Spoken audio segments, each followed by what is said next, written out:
안녕하세요, 썰밤 가족 여러분. 저는 개념 없는 시댁과의 전쟁에서 승리한 40대 여성입니다. 솔직히 여기에 사연을 보내기까지 많이 망설였어요.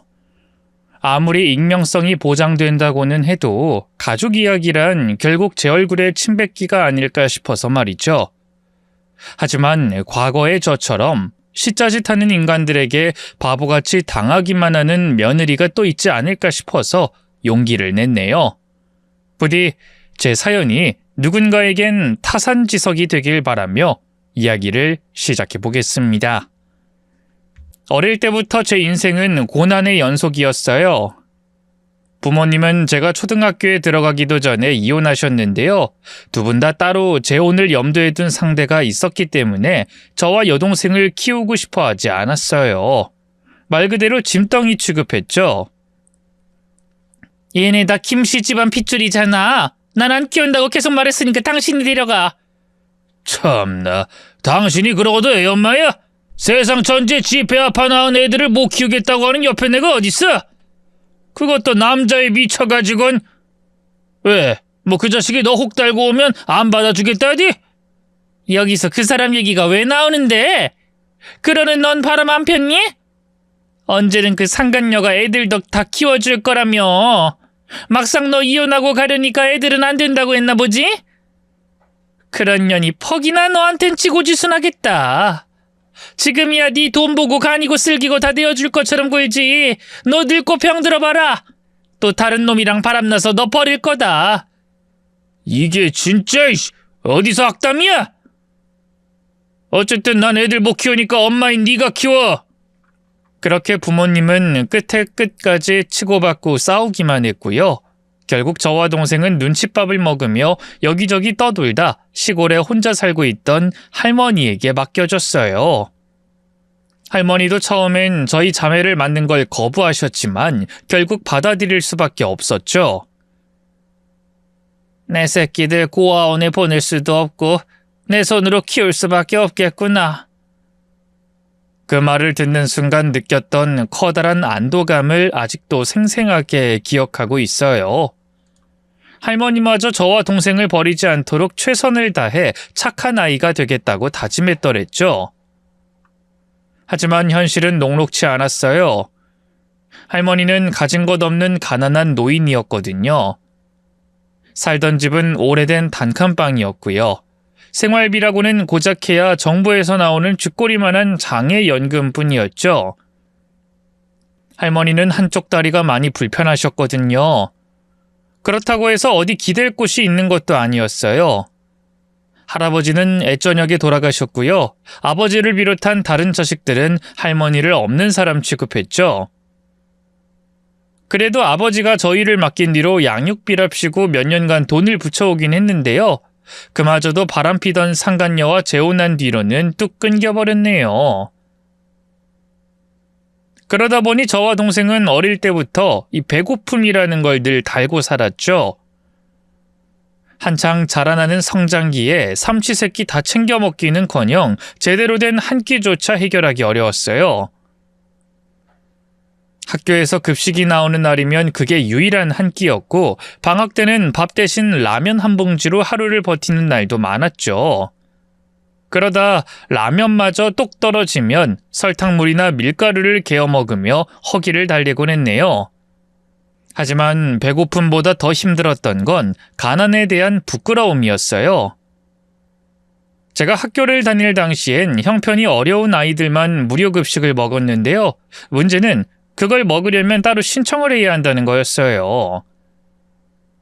무신경한 담임 선생님은 늘 월말이 되면 반 아이들이 다 보는 앞에서 저를 불러내 신청서를 쓰게 했고요. 개중 못된 아이들 몇 명은 그걸로 저를 놀렸죠. 지은이 너 거지야? 우린 돈 내고 급식 먹는데 넌 왜 공짜로 먹냐? 그러니까 누군 뭐 돈이 나만 하는 줄 아나. 짜증나 진짜. 야, 넌 공짜로 먹으니까 밥도 조금만 먹어. 자꾸 그러지들 마. 불쌍하잖아. 지은의 엄마 아빠도 없어서 할머니랑 사는데. 아, 나 지은의 할머니 본 적 있어. 그 할머니 다리 병신인데 맨날 한쪽 다리 질질 끌면서 폐지 주우러 다니더라. 아우, 진짜? 완전 거지 할매잖아? 그 할머니의 그 손녀네. 내성적이고 소심했던 저는 친구들의 폭언 앞에서 아무 말도 하지 못했어요. 대신 집에 와서 엉엉 울면서 할머니에게 원망을 쏟아냈죠. 할머니, 우리 집은 왜 이렇게 가난해? 왜 급식비도 못 내서 내가 거짓 소리를 들어야 하냔 말이야. 미안하다, 은혜야. 할미가 능력이 없어서. 아유, 우리 손녀가 별소리 다 듣네. 할머니 미워. 할머니도 밉고 나 버린 엄마랑 아빠도 미워. 말은 그렇게 해도 사실 무엇보다 미운 건 내 자신이었어요. 반 친구들 앞에선 한마디도 못하는 주제 할머니 앞에서만 있는 대로 성질을 부리는 것도 싫었고요. 돈 한 푼 벌지 못하는 무력한 어린 아이일 뿐이라는 것도 화가 났죠. 할머니는 그런 제 마음을 아는 것처럼 옆에서 저를 끌어안고 말없이 토닥여 주셨어요. 그리고 제가 어느 정도 진정이 된 것 같아 보이자 조용한 목소리로 그러셨죠. 은혜야, 넌 아무 잘못도 없다. 다 이 할미가 능력이 없어서 너랑 은희를 제대로 못 키우는 거야. 이 할미가 문제지, 문제. 하지만 저는 알았어요. 이건 할머니 잘못이 아니라는 걸. 애초에 부모님이 저와 여동생을 버리지 않았다면 할머니가 이런 고생을 할 필요도 없었던 거잖아요. 할머니의 저희에 대한 사랑은 눈물겨웠어요. 할머니는 아픈 몸을 이끌고 매일 동네를 돌아다니며 폐지를 주우셨고요. 쌀이 떨어지면 이웃들에게 사정을 해서라도 저희 먹일 양식을 구해오셨죠. 하지만 결국 그 생활도 오래가지 못했어요. 제가 중학교를 졸업할 무렵 할머니가 병이 나버리셨거든요.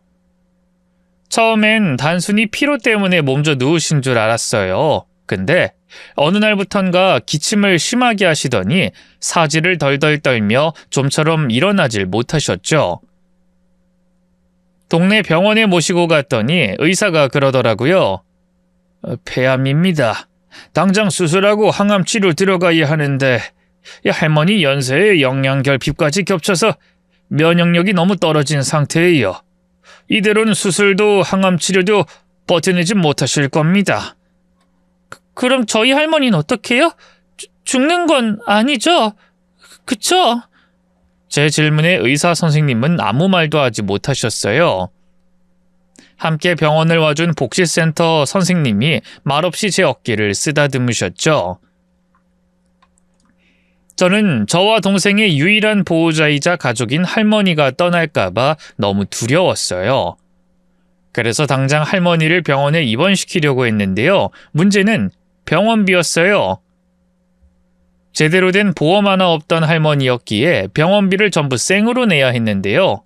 계산해보니 수천만 원이 훌쩍 넘더군요.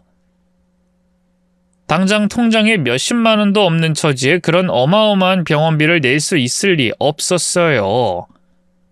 당장 떠오른 건 아버지였어요.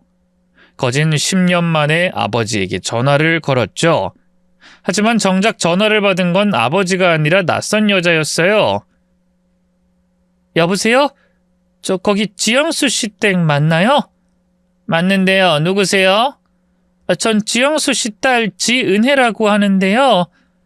순간 수화기 너머에서 정적이 흘렀어요. 그러더니 곧 귀에 거슬리는 웃음소리가 들려왔죠. 아, 네가 그 전처 딸이구나. 진작에 연 끄는 걸로 알고 있는데 갑자기 웬 전화? 그게 저희 할머니가 많이 편찮으세요. 당장 수술비랑 병원비가 필요한데 아버지한테 얘기 좀 해주세요. 그러자 상간녀가 비웃음을 터뜨렸어요. 하! 웃기고 있네. 예, 우리 그이가 그 할망구 병원비를 왜 내주니? 너랑 그 할망구 버린 게 언젠데? 그래도 할머니는 아버지 엄마잖아요. 일단 아버지랑 통화를 좀... 아니, 제 얘기라도 좀 전해주세요. 저 혼자서는 도저히 감당할 수 없어요. 절박한 심정으로 애원했지만 상간녀는 단칼에 제 말을 잘라버렸어요. 이제 그이 돈은 그이 혼자만의 돈이 아니야. 내가 법적으로 와이프기 때문에 엄연히 공동재산이라고. 그리고 난 너네랑 그 할망구한테 10원 한 장 줄 생각 없어. 결혼할 때 그거 조건으로 걸고 들어온 사람이라고. 내가 혹시나 싶어서 말해두는데 앞으로 다신 연락하지 마. 전화 끊는다. 뚝 그렇게 무정하게 전화가 끊겼어요. 저는 공중전화 박스 안에서 한동안 멍하니 서 있었죠. 울어야 할지 화를 내야 할지조차 모르겠더군요. 나중에 복지사 선생님이 따로 아버지에게 연락했지만 결국 아버지는 끝까지 돈을 보내오지 않았어요. 어릴 때부터 한 번도 찾아오지 않았던 그 사람이 지금이라도 아버지 노릇을 해주길 바란 제가 바보였죠. 그래도 다행히 병원 원무과에서 도움을 줘 병원비를 일정 부분 감면받을 수 있었는데요. 그래도 여전히 큰 돈이 필요하긴 마찬가지였어요. 결국 유일한 재산이라 할 수 있던 단칸방을 빼 그 보증금으로 할머니 병원비를 냈어요. 덕분에 할머니는 무사히 수술과 항암 치료를 받을 수 있었고요. 그렇게 목숨을 부지할 수 있게 됐죠. 물론 그렇다고 해서 당장 퇴원할 수 있는 건 아니었고요. 병원에서 계속 치료를 받으셔야만 했어요. 그쯤 저희 사정을 알게 된 엄마가 연락이 와 동생만이라도 본인 집에서 지낼 수 있게 해주겠다고 하셨어요. 재혼 상대 눈치가 보여 저까지 가는 건 힘들지만 동생뿐만이라면 어떻게든 될 것 같다고 하시더군요. 저는 가지 않겠다고 떼쓰며 우는 동생을 엄마 집으로 보냈어요. 그리고 저는 할머니 병실 간이 침대에서 먹고 자고 하면서 일자리를 알아보기 시작했죠. 누군가는 할머니 병원비를 대야 했으니까요. 학력도 이렇다 할 기술도 없었기에 허드렛 일을 전전할 수밖에 없었는데요. 작은 분식집에서 설거지를 하고 바닥을 닦았고 마트에서 카트를 나르는 일도 했어요. 몸은 고대도 손에 쥐어지는 돈은 몇 푼 안 됐지만 그마저도 없으면 저와 할머니는 길거리에 나앉아 굶어 죽을 판이었죠. 그렇게 어린 나이에 생계를 책임지면서 저는 철이 들었다기보다는 그냥 어른이 되어버렸네요. 하루하루가 전쟁 같았어요. 그래도 할머니가 있기에 견딜 수 있었는데요. 언젠가부터 할머니 상태가 조금씩 이상해지기 시작했어요. 아파도 늘 밥만큼은 남김없이 싹싹 드시던 분이었는데 언젠가부터 밥을 반 넘게 남기시더군요. 할머니 입맛 없어요? 요즘 왜 이렇게 못 먹어? 아니요, 그냥 속이 좀 더부룩해서. 하지만 그런 날들이 계속 반복되자 걱정이 됐어요. 결국 슬쩍 간호사님께 여쭤봤는데요. 간호사님이 한숨을 쉬며 그러시는 거예요. 사실 할머님이 일부러 식사량을 줄이려고 하세요. 손녀가 돈 벌어 병원비 되는 거 아시니까 자꾸 병원비 아껴야 한다면 밥도 덜 드시고 주사도 안 맞겠다고 하시고. 순간 눈물이 팽 돌았어요. 본인이 아픈 와중에도 저를 생각하는 할머니 때문에 미칠 것 같더군요. 저는 바로 병실로 돌아가 할머니 손을 꼭 잡았어요. 할머니, 밥 잘 드셔야죠. 그래야 건강해지지. 내가 이렇게 힘들게 돈 버는 게 다 누구 때문인데. 할머니랑 같이 오래오래 살려고 그러는 거 아니야. 그러니까 쓸데없는 생각하지 말고 밥 많이 먹고 치료도 잘 받아요. 응? 그러자 할머니가 제 손을 꼭 잡으며 떨리는 목소리로 그러셨어요. 은혜야, 할미가 살아봤자 얼마나 더 살겠니? 지금도 이렇게 오늘 내일 하는데 비싼 돈 들여 살려놔봤자 오래 못 버틴다. 그러니까 너라도 네 인생 살아. 언제까지 이렇게 나만 보고 살 거요? 할머니, 왜 그런 말을 해요? 난 할머니 없으면 안 돼요. 할머니가 유일한 내 가족이란 말이야. 할머니 죽으면 나도 따라 죽을 거야. 알아들어? 제 눈물 섞인 협박에 결국 할머니도 눈물을 보이셨어요. 그렇게 저희 둘은 서로를 부둥켜 안고 한참을 울었죠. 그날 이후 할머니는 다시 밥도 잘 먹고 치료도 잘 받기 시작했어요. 그리고 약 1년 뒤 완치 판정을 받고 퇴원하셨죠. 복지센터의 도움을 받아 작은 단칸방도 하나 구할 수 있었는데요. 저는 기쁜 마음으로 바로 동생에게 연락부터 했어요. 은희야, 할머니 퇴원했어. 복지센터에서 집도 구해줬으니까 다시 같이 살자. 하지만 돌아온 대답은 너무나 충격적이었어요. 미안해, 언니. 난 그냥 엄마랑 계속 같이 살고 싶어. 뭐? 너 지금 나랑 할머니 버리겠다는 거야? 미안해. 그치만 다신 그 배고팠던 시절로 돌아가고 싶지 않아. 내가 지금 거기 가면 어쩔 건데? 언니가 내 학비랑 학원비 다 대줄 수 있어? 이게 우리 둘 다를 위한 길이야. 당분간 연락하지 말아주라. 내가 나중에 기회 와서 다시 연락할게. 하지만 그날 이후 동생은 다신 전화하지 않았어요. 처음엔 그런 동생이 너무 원망스러웠어요. 하지만 시간이 지나면서 차츰 동생을 이해하게 됐죠. 엄마 곁에서 안정적인 생활을 하는 게 동생 입장에서는 최선이었을 테니까요. 그렇게 저는 동생과 연락을 끊고 할머니와 단둘이 살아갔어요. 할머니는 병에서 회복하셨지만 완전히 건강을 되찾으신 건 아니었어요. 치료 후유증 때문인지 몸이 많이 약해졌고 조금만 움직여도 쉽게 지치셨죠. 저는 그런 할머니를 혼자 두고 싶지 않아 매일 집과 일터만 오가며 정신없이 살았어요. 하지만 그런 제 노력에도 불구하고 결국 할머니는 생각보다 빨리 제 곁을 떠나셨어요. 은혜야, 미안하다. 내 새끼. 할미가 끝까지 네 곁에 있어주지 못해서. 그게 할머니의 마지막 말이었어요. 무슨 정신으로 장례식을 치렀는지 모르겠어요. 조문객을 받으면서도 온몸이 텅 비어버린 것 같았죠. 사람들은 울고 있었지만 정작 저는 눈물조차 나오지 않더군요. 마치 꿈을 꾸는 것처럼 멍한 상태였죠.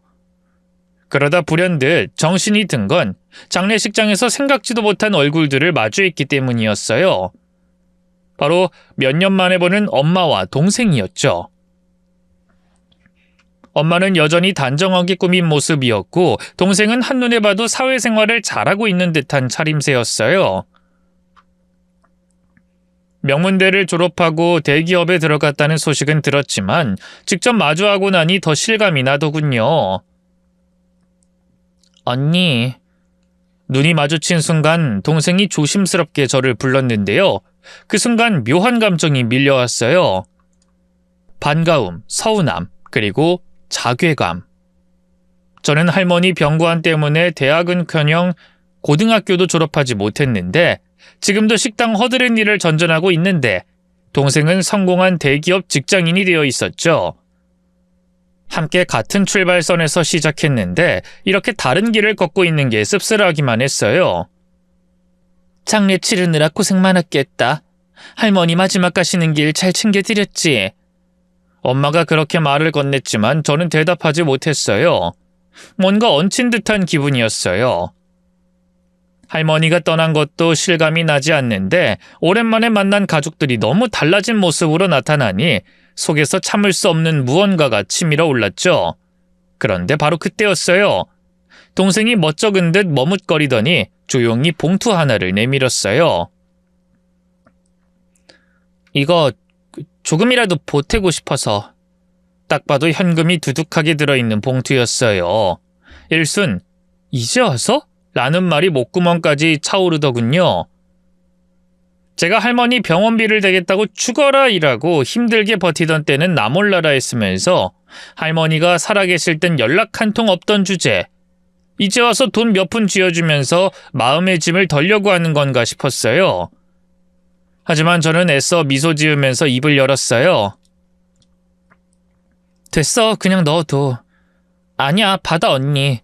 장례 치르는데도 돈 많이 들 텐데. 글쎄 됐다니까. 네 돈 필요 없으니까 그냥 넣어두라고. 저도 모르게 쌀쌀맞게 튀어나간 말투에 동생이 흠칫했어요. 그러자 옆에 있던 엄마가 한마디 하더군요. 아니 은혜야, 너 왜 그러니? 동생이 기껏 너 생각해서 준다는데. 그 말에 일순 서운함이 폭발했어요. 그래서 저도 모르게 엄마를 향해 외쳤죠. 엄마가 뭘 한다고 그래? 이혼하면서 나랑 은희를 할머니한테 버린 주제에 언제 한번 들여다본 적이나 있어? 할머니한테 고맙다고 인사라도 한 번 한 적 있냐고? 이렇게 죽고 나서야 오면 그게 다 무슨 소용인데? 아니, 얘가 진짜... 됐으니까 이만 가세요. 할머니 장례는 내가 알아서 치를 테니까. 그렇게 장례식이 끝나고 저는 다시 혼자가 됐어요. 동생이 몇 번이고 제게 연락했지만 저는 한 번도 받지 않았죠. 물론 알고 있었어요. 동생이 그렇게 죽을 죄를 지은 것도 아니고 제가 치졸하게 굴고 있다는 걸. 하지만 장례식장에서 마주한 동생의 모습이 계속 머릿속을 떠나질 않더군요. 나는 대체 뭘까? 이제 어떻게 살아야 하지? 할머니를 떠나보낸 뒤 처음으로 제 삶을 돌아보게 됐어요. 그동안 살아남기 위해 할머니를 지키기 위해 앞만 보고 달려왔는데 정작 할머니가 돌아가시고 나니 제게 남겨진 건 아무것도 없더군요. 그렇게 며칠을 무기력하게 지내다가 정신을 차리고 다시 일을 나갔어요. 당장 목구멍이 포도청이었으니까요. 뜻밖의 인연이 찾아온 건 그로부터 약 반년 뒤였어요. 그 사람은 제가 일하던 식당의 단골 손님이었는데요. 단정한 외모에 깔끔한 옷차림이 인상적인 남자였죠. 그래도 제겐 스쳐 지나가는 수많은 손님들 중 하나일 뿐이었는데 어느 날 그 사람이 처음으로 제게 말을 걸어왔어요. 저기 혹시 오늘 몇 시까지 일하세요? 네? 그건 왜... 저 공짜 영화표가 생겼는데 기한이 오늘까지라서요. 같이 보러 갈 사람도 없고 괜찮으시면 같이 보지 않을래요? 생각지도 못한 제안에 처음엔 거절하려고 했어요. 하지만 그 남자의 덜덜 떨리는 손과 새빨개진 귓볼을 보면서 마음을 바꿨죠. 뭐랄까, 너무 쑥맥 같은 사람이라 거절하는 게 가엽게 느껴지더라고요. 네, 뭐 좋아요. 저 2시간 뒤에 끝나는데 그때까지 기다려줄래요? 네, 그럼요. 기다릴게요. 그렇게 손님 그 이상도 이하도 아니었던 남자와 영화를 보게 되었어요. 영화가 끝난 후엔 근사한 레스토랑에서 밥도 먹었죠. 자연스레 이런저런 대화도 나눴는데요. 알고 보니 그 남자는 저를 보자마자 첫눈에 반했다고 하더군요. 제가 워낙 소심해서 고백할 생각은 한 번도 못 해봤는데 은혜 씨가 한동안 가게 안 나온 날 있었잖아요. 아, 네. 할머니가 돌아가시는 바람에 한 달 정도 쉬었었죠. 그때 정신이 번쩍 들더라고요. 은혜 씨가 언제까지고 그 가게에 있는 게 아닌데 지금 내 마음을 고백하지 않으면 후회하겠다 싶었죠. 그래서 오늘 이렇게 용기를 낸 거예요. 혹시 불편했다면 미안합니다. 할머니가 돌아가시고 너무 외로웠기 때문일까요?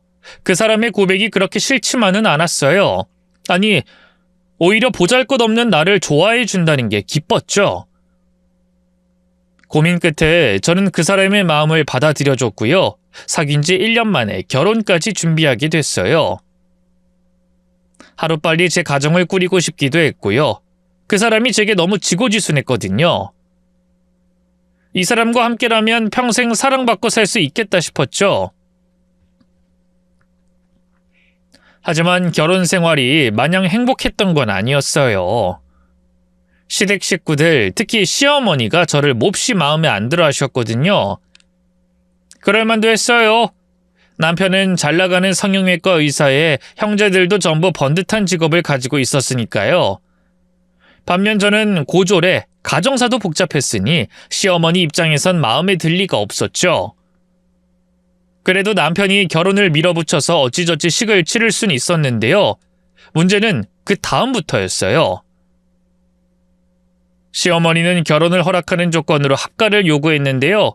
어느 정도 예상은 했지만 시어머니와 한 집살이를 한다는 게 참 쉽지 않더군요. 시어머니는 제가 오자마자 일하던 가정부 아주머니부터 내보냈어요. 저를 전적으로 부려먹겠다는 심산이었죠. 신혼여행을 다녀오자마자 시어머니는 제게 앞치마부터 던져주셨어요. 그리고 팔짱을 낀 채 말했죠. 우리 집에서 며느리가 손 하나 까딱 안 하고 먹고 사는 그런 일은 없다. 알겠니? 네, 어머님. 그날 이후 저는 그 집의 하녀가 되었어요. 남편을 비롯한 시댁 식구들의 삼시세끼 밥을 준비하고 청소며 빨래까지 온갖 집안일을 도맡아 했죠. 심지어 시아버지의 양복을 다려놓는 것도, 손 하나 까딱하지 않는 시누이의 다이어트 도시락을 싸주는 것도 전부 제 몫이었네요. 어찌나 일이 많은지 새벽같이 일어나 화장실 한번 못 간 채로 자정까지 일한 적이 부지기수였죠. 하지만 고된 노동보다 더 힘들었던 건 시어머니의 모욕적인 언사였어요. 시어머니는 제가 집안일을 하고 있을 때마다 옆에서 흰눈을 뜨고 절 감시했고요. 그러다 조금이라도 책 잡힐 게 생기면 온갖 잔소리를 늘어놨어요. 예, 설거지를 이따위로 하면 어떡해? 그릇 미끈거리는 거 안 보여? 죄송합니다, 어머님. 너 어릴 때 할머니 손에서 컸다며? 너희 할머니는 이런 것도 안 가르쳐주든? 저를 욕하는 건 상관없었지만 돌아가신 할머니까지 욕보이는 건 참을 수가 없었어요. 그래서 한 번은 참다 말했죠. 어머님, 다른 건 몰라도 저희 돌아가신 할머니는 건드리지 말아주세요. 뭐야? 너 지금 나한테 대드는 거니? 대드는 게 아니라, 아이고, 네가 이럴수록 그 양반 더 욕보이는 거야. 어디 어른한테 대들긴 대들어. 가정교육 못 받고 자란 거 티내는 것도 아니고. 그러는 어머님은 가정교육 잘 받으신 거 맞나요? 그래서 이렇게 고인을 욕보이시는 거예요? 이게 미쳤나 진짜. 그 순간 뺨에서 뜨거운 불길이 일었어요. 시어머니가 분노를 참지 못하고 제 뺨을 때린 거였죠. 맘 같아선 같이 때리고 싶었는데요. 그럼 똑같은 사람이 되는 것 같아서 그냥 참았네요. 제가 그렇게 미련하게 버틸 수 있었던 이유는 딱 하나, 다름 아닌 남편 때문이었어요. 우리 어머니 괴팍한 성정 때문에 많이 힘들지? 아니야, 힘들긴. 고생하는 거 알아. 내가 중간에 나서고 싶은데 우리 어머니 알잖아. 그럼 오히려 더 화내면서 당신 괴롭힐 게 뻔해. 그래도 조금만 참고 버텨줘. 아이 생기면 교육 핑계 대면서 분가할 수 있을 테니까. 그땐 우리 둘이 좀 더 편하게 지낼 수 있을 거야. 남편의 그 말이 저를 버티게 했어요. 어디 그뿐인가요? 남편은 밤마다 제게 고생했다며 어깨를 주물러 주고요. 다정한 말로 저를 위로했죠. 이 사람만 내 편이라면 이 힘든 시집살이도 어떻게든 버텨낼 수 있을 거라고 진심으로 그렇게 생각했어요. 그러던 어느 날이었어요. 뜻밖의 인물에게서 오랜만에 연락이 왔죠. 다름 아닌 여동생이었죠. 어쩐 일이야? 저기 그게 있잖아 언니. 나 결혼해. 정말? 언니한테 제일 먼저 얘기하는 거야. 동생의 결혼 소식에 놀란 것도 잠시, 이윽고 더욱더 충격적인 사실을 알게 됐어요.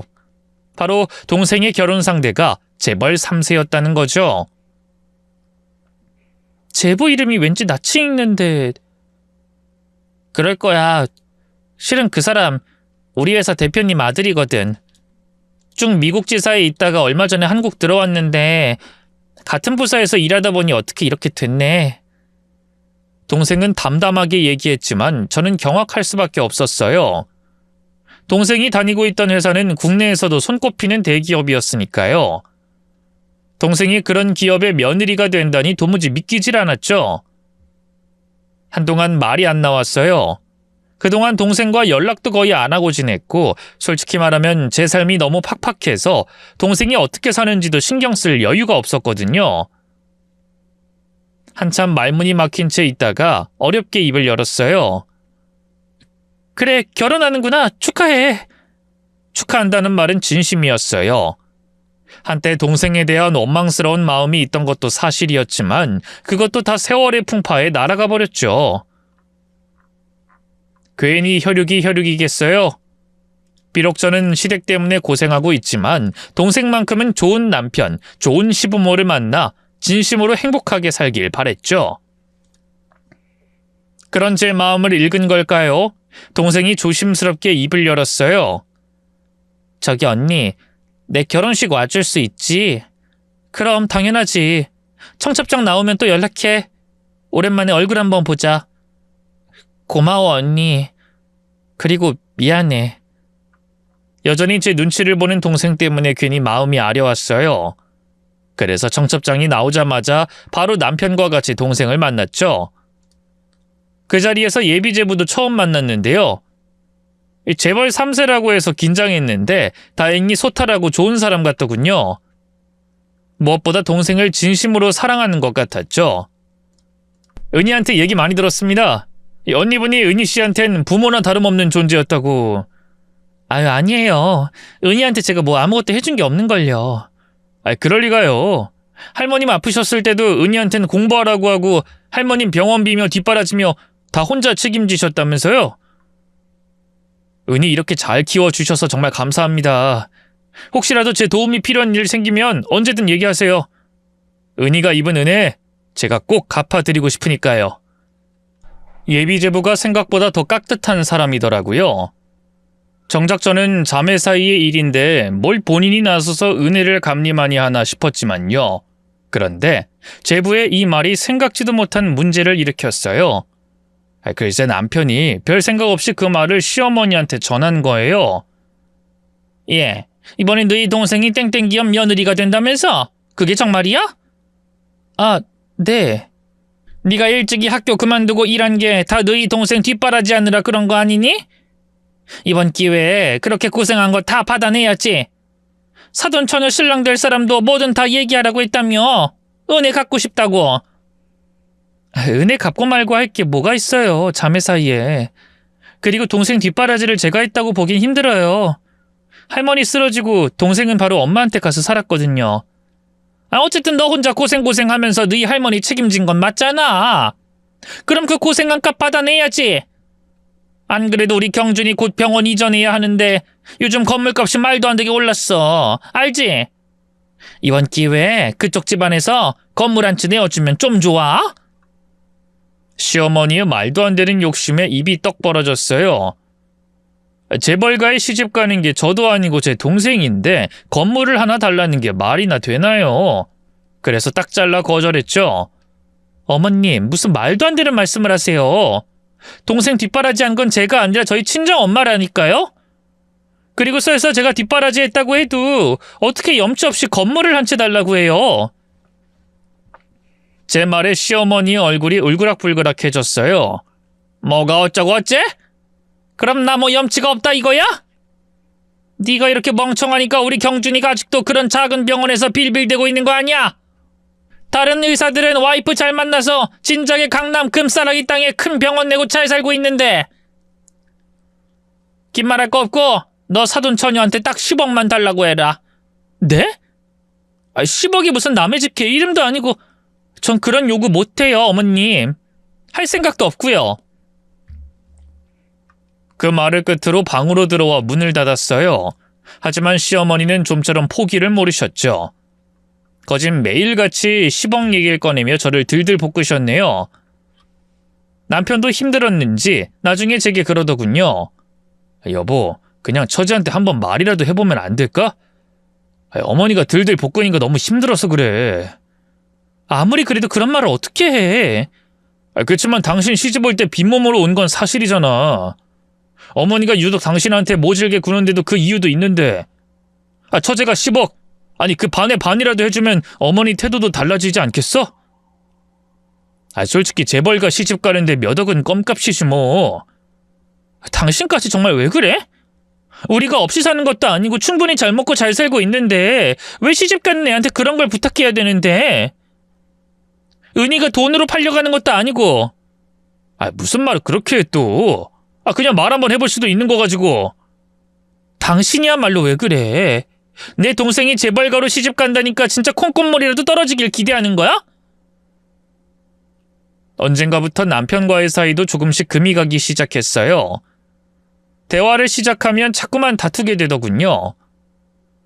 신혼 시절에야 잠깐 싸움을 해도 눈만 마주치면 풀렸지만 이제는 저희가 꿀이 뚝뚝 떨어지는 신혼도 아니고 한번 싸우면 앙금이 오래 가더라고요. 자식이라도 있으면 또 모르겠는데 그때까지도 저희 부부 사이엔 자식이 없었으니까요. 어쨌든 그렇게 남편과 냉전 아닌 냉전의 시기를 보내는 동안 동생은 무사히 결혼식을 치렀고요. 신혼여행을 떠났는데요. 제가 끝끝내 동생에게 아무 말도 안 했다는 거란 시어머니는 난리가 났어요. 급기야 남편이 세미나로 지방에 내려간 날 한밤중에 저를 깨워 현관으로 마구 내몰았죠. 네가 지금 잠이 와? 당장 가서 네 동생한테 10억 받아와. 어서! 어머님 대체 왜 이러세요? 전 그럴 생각 없다고 말씀드렸잖아요. 뭐? 그럴 생각이 없어? 네가 이 집에 맨몸으로 시집와선 공짜로 우리 아들이 벌어다준 돈으로 편하게 놀고 먹으니까 아주 호강에 겨워 똥을 싸지?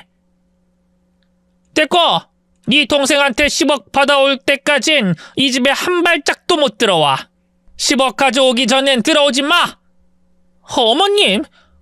그렇다고 이렇게 한밤중에 내쫓으시는 게 어딨어요? 저희 그 이가 알면 가만히 있을 것 같아요? 그래서 경준이한테 일러 바치겠다고? 어디 해볼 테면 해봐라. 우리 경준이가 아무리 널 사랑한들 돈 10억보다 더 사랑할 것 같니? 시어머니는 제 눈앞에서 대문을 쾅소리나게 닫아버렸어요. 당시 저는 맨몸으로 쫓겨나 채 지갑도 못 챙긴 상태였어요. 하지만 아무리 대문을 두드려도 시어머니는 열어줄 생각을 안 터군요. 결국 고민하다 남편 병원으로 향했어요. 남편이 지방 세미나를 가는 바람에 병원도 내일까지는 휴진이었고 그럼 로비 소파에서라도 쪽잠을 잘 수 있겠다 싶었죠. 병원 비밀번호야 당연히 알고 있었고요. 근데 병원 문을 열고 들어서려는 순간 진료실 쪽에서 익숙한 목소리가 들려왔어요.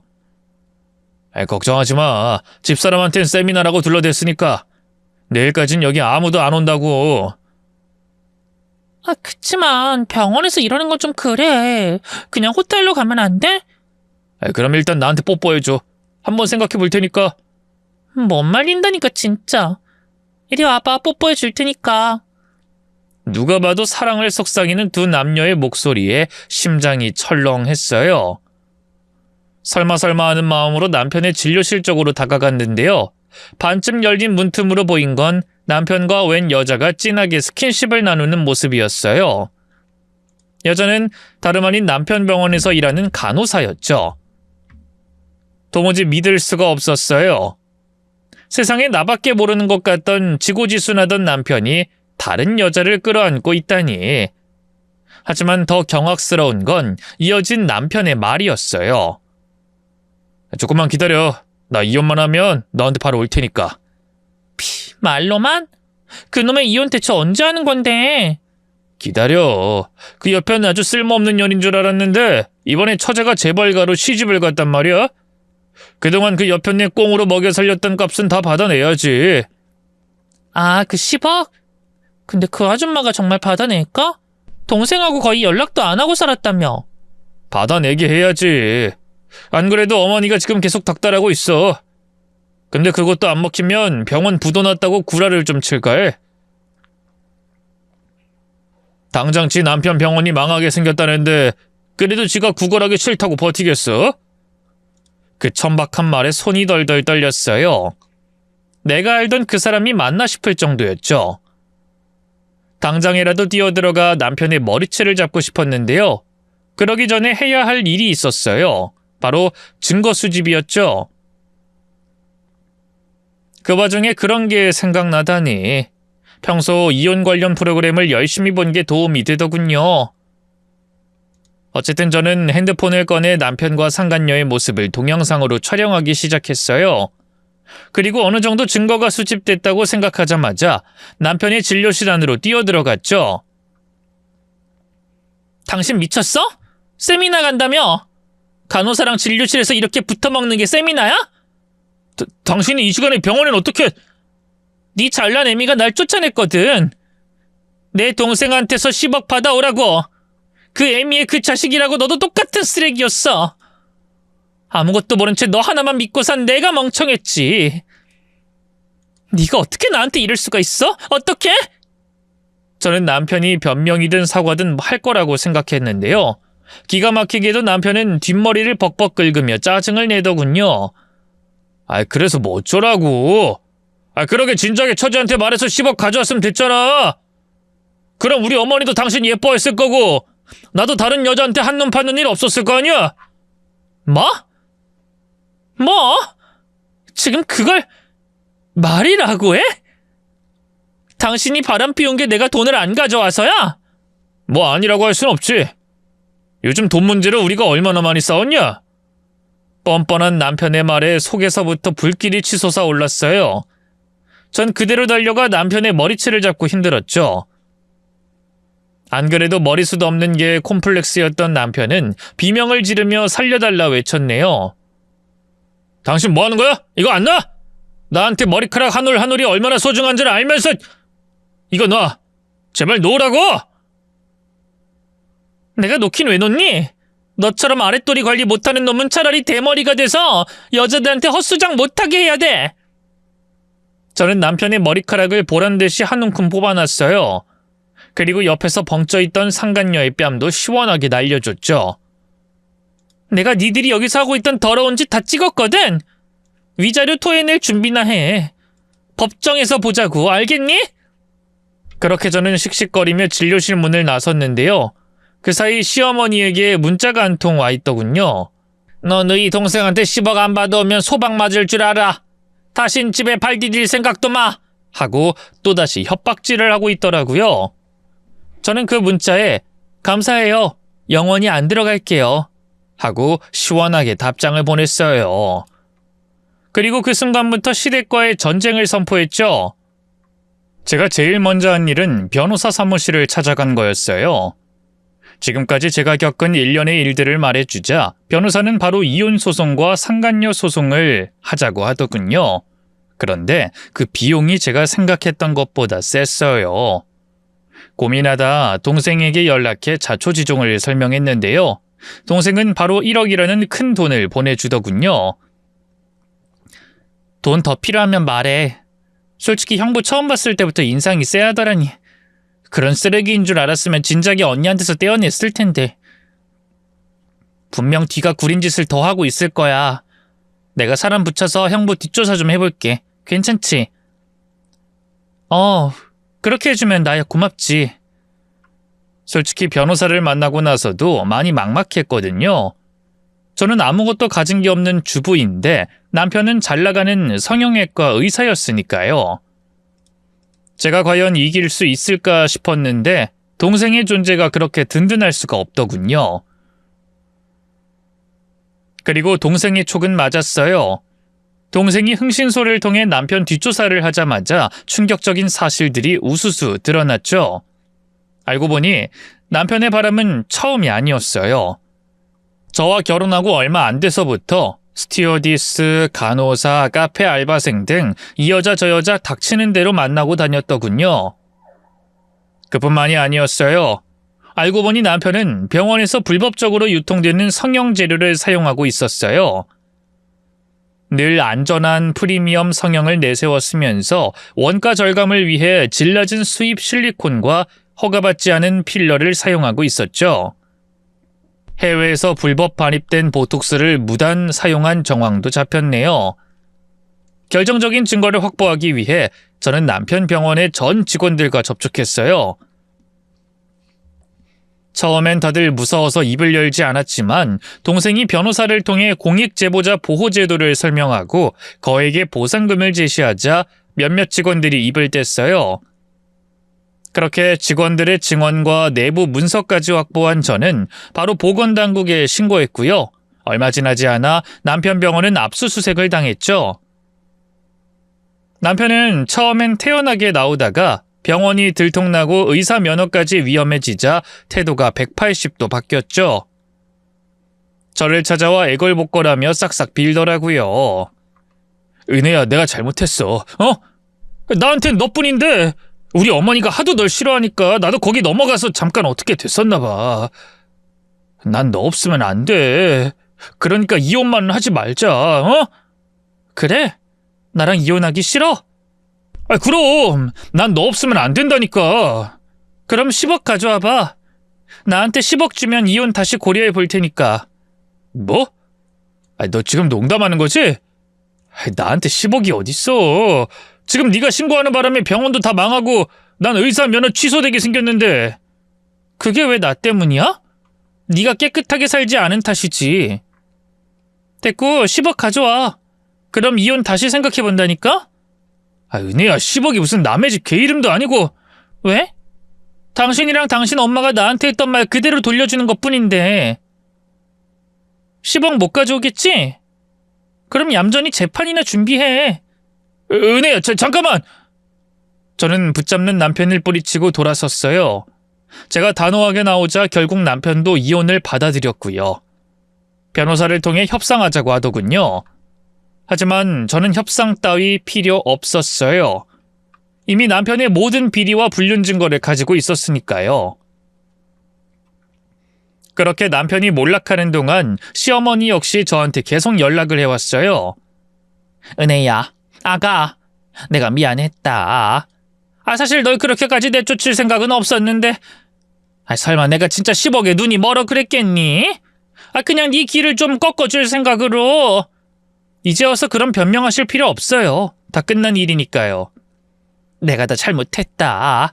그러니 제발 우리 경준이 좀 도와주면 안 되겠니? 실은 내가 너한테 말을 못했는데 너희 시아버지 말이다. 요즘 사업이 잘 안 풀려서 기존 거래처랑 거래도 싹 다 끊기고 언제 폐업해도 이상하지 않은 상황이야. 실제로 올해 안에 사업 정리할 생각인데 이리저리 빚잔치 하고 나면 남는 게 아무것도 없을 것 같다. 이런 상황에서 이대로 경준이 의사 면허도 취소되고 이혼당하면 우리 집안도 완전히 무너지는 거야. 그거야 제할 바 아니죠. 너 정말 이럴 거냐? 내가 너 찾아가 무릎이라도 꿇고 싹싹 빌면 그땐 네 마음이 좀 풀리겠어? 참나. 어머니 무릎이 뭐 얼마나 비싸다고요. 100번 1000번 제 앞에서 무릎 꿇어 보세요. 그깟 싸구려 무릎 제겐 10원 한 장의 가치도 없으니까. 뭐야? 너 정말? 다신 연락하지 마세요. 그럼 이만. 그 말을 끝으로 저는 시어머니의 연락을 차단했어요. 그리고 남편 병원에 대한 보건당국의 수사가 본격적으로 시작되면서 남편은 결국 의료법 위반 혐의로 의사면허가 정지됐죠. 또 알고 보니 상간녀 역시 남편에게 따로 아파트 한 채를 받은 게 있어서요. 상간녀 역시 횡령 혐의로 조사를 받게 됐네요. 결국 병원은 폐업했고요. 남편은 수억 원의 빚을 떠안은 채 완전히 무너져 버렸습니다. 시댁 역시 남편의 빚을 무리하게 갚아주다가 결국 파산하고 말았고요. 반면 제 인생은 이혼 소송 후 확 폈어요. 저는 남편과 상간녀로부터 위자료와 재산 분할을 통해 꽤 많은 돈을 받아냈는데요. 그뿐만이 아니었어요. 수십 년 동안 연락도 안 하고 살았던 아버지가 돌아가시기 직전 그 많은 재산을 다 저랑 동생한테 물려주셨지 뭐예요. 할머니 장례식에도 안 왔던 양반이 나름 저와 동생한테 미안한 마음이 있긴 했나 보죠. 원래는 상간녀랑 법적인 부부 사이라서 재산 중 일부가 상간녀한테도 넘어갈 예정이었는데요. 아버지가 미리 재산을 빼돌려 회사를 만든 다음 그 회사 지분을 저와 동생에게 넘겨주는 방식을 썼더라고요. 불법은 아니지만 일종의 편법이라고나 할까요? 덕분에 그 상간녀는 다 늙어서 돈 한 푼 못 받고 길거리에 나앉게 됐답니다. 뒤늦게 제가 연락해서는 온갖 우는 소리를 하는데 제가 받아줄 이유가 있나요? 다신 연락하지 말자고 했던 건 그쪽 아니었나요? 전화 끊겠습니다 하고 전화를 끊은 다음 그냥 차단해버렸죠.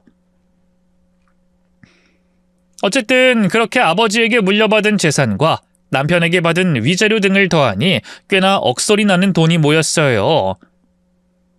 고민하다 그 돈으로 작게 사업을 시작했는데요. 그게 생각보다 더 잘 풀려 대박이 났지 뭐예요. 최근엔 체인점도 몇 개 내서요. 지금은 돈 걱정 없이 하고 싶은 거 다 하고 먹고 싶은 거 다 먹으면서 그렇게 살고 있답니다. 동생과도 여전히 잘 지내고 있어요. 얼마 전 엄마까지 셋이서 모녀 여행도 다녀왔죠. 한때는 남보다도 못한 사이로 지냈지만 피는 물보다 진하다고 역시 마지막까지 제 곁을 지켜주는 건 친정 식구들 뿐이더라고요. 가끔 남편과 시어머니가 어떻게 살고 있을지 궁금하기도 해요. 듣자 하니 남편은 의사 면허가 취소된 후 완전히 폐인처럼 살고 있다고 하더군요. 빚더미에 올라앉았으면 막노동이라도 해서 그 빚을 갚을 생각을 해야 하는데 단번에 인생 역전할 생각으로 도박을 생각했다가 오히려 더 큰 빚만 떠안았다고 하더라고요. 더는 은행빚도 안 나와서 사채빚에까지 손을 댔다고 하더군요. 겹지인들 말로는 이제 연락도 잘 안 된다고 하던데 사채업자들한테 해코지를 당한 건 아닌가 모르겠어요. 시부모님도 그런 남편의 뒷바라지를 하다가 전 재산을 다 날리고요. 지금은 두 분 다 요양병원에서 쓸쓸한 말로를 보내고 있다고 하더군요. 한때 한 지붕 아래 살았던 만큼 안타까운 마음이 들기도 하지만 뭐 어쩌겠어요. 다 자업자득인걸요. 이제 저는 그들에게 아무런 감정도 없어요. 그저 지나간 과거일 뿐이니까요. 썰밤 가족 여러분, 앞서 말씀드린 것처럼 제 과거를 털어놓기까지 참 많은 용기가 필요했는데요. 이렇게 용기를 낸 만큼 이 말씀만큼은 꼭 드리고 싶어요. 부당한 대우를 받으면서도 참고만 있는 게 능사는 아니에요. 필요할 땐 싸울 줄도 알아야 해요. 그래야 저처럼 결국엔 이렇게 행복한 결말을 맞이할 수 있는 거죠. 그러니 지금 힘든 시간을 겪고 계신 분들이 있다면 절대 자신을 포기하지 말고 부당한 일엔 꼭 맞서 싸우라고 말씀드리고 싶네요. 긴 얘기 들어주셔서 고맙습니다. 모두 행복하세요.